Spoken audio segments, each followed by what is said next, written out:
Alright, so the $1,000,000 question is, will it fly now? And it looks like it will fly. It will fly. Except that I messed around with it too much.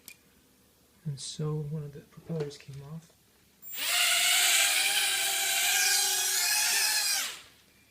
Again, it's never that easy to make things fly stably. Yeah, it will fly. And it will land. So I guess we're good.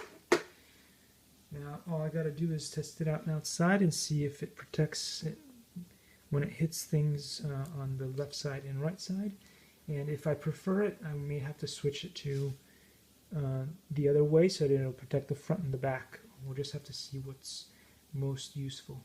Unfortunately, with this setup, you cannot protect all four sides of the drone. Thanks for watching.